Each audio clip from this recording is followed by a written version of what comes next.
Hey, Tech Guide Ninjas here. Hope you're having a good day today. So today we're looking at how to create memes in Canva.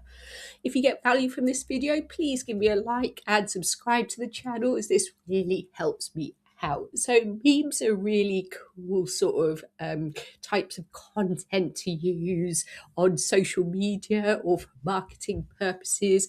And thankfully, they're really easy to create with Canva as they have loads of cool templates, which I'm going to show you now. So in your Canva account, you're going to click onto templates. Then in the search bar, we're going to type in meme. Then loads of different templates are going to come up. There'll be hundreds or maybe even thousands. Remember that you can filter them further by style. So what type of meme are you looking for? Fun, well, obviously funny, but a bit more fun, playful, simple, modern, a collage, black and white. You can add filters in to find something that you really, really want. So for this tutorial, I'm just going to choose this one. I like the look of this. So I'm going to click on there and I'm going to click on customize this template. So once you have your template loaded, there's loads of different edits you can do to get your meme exactly as you like it.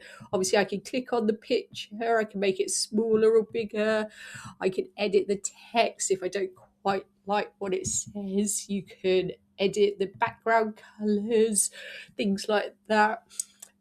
One fun edit I like to do for memes is add a bit of animation, especially if you're going to use it on social media, so it will catch people's eyes. So I can click onto the chipmunk, click animate, and then I can add in an animation just to make him move a little bit. So when he comes onto screen, I might shake zoom like that, and you can do it on both. And then you can also add extra add-on effects, so he can shake into view and then maybe flicker, or he can pulse, or he can wiggle a little bit or rotate, just to make it a little bit more fun. So you can see he pops onto screen and then he'll wiggle a little bit and then shake out of the screen. So that's it. Now you've created a meme with me. Please give the video a like and subscribe to the channel. I will see you soon.